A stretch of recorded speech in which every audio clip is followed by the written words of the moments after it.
Hi hello good morning. आज आहे 4 तारीख. 3 तारखेचा ब्लॉग मी घेऊ शकले नाही कारण मी आजारी होते. खूप कामांचा लोड होता आणि त्यानंतर मी ही चाकवतीची भाजी करते कारण 3 तारखेला माझे मिस्टर गावाला गेले होते आणि तिथून येताना माझ्या चुलत सासूने मला 2-3 भाज्या, कोथिंबीर, कांद्याची पात, मेथी वगैरे दिली होती.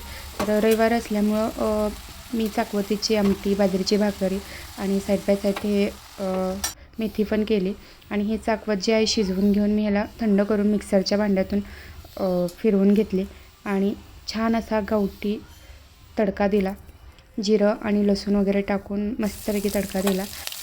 अजूनही तब्येत ठीक नाही आहे त्यामुळं आज रविवार असल्यामुळं निवांत 2 ते 3 तास छान औषध गोळ्या घेऊन झोपणार आहे आणि परत आपलं सोमवारपासून रुटीन सुरू राहील.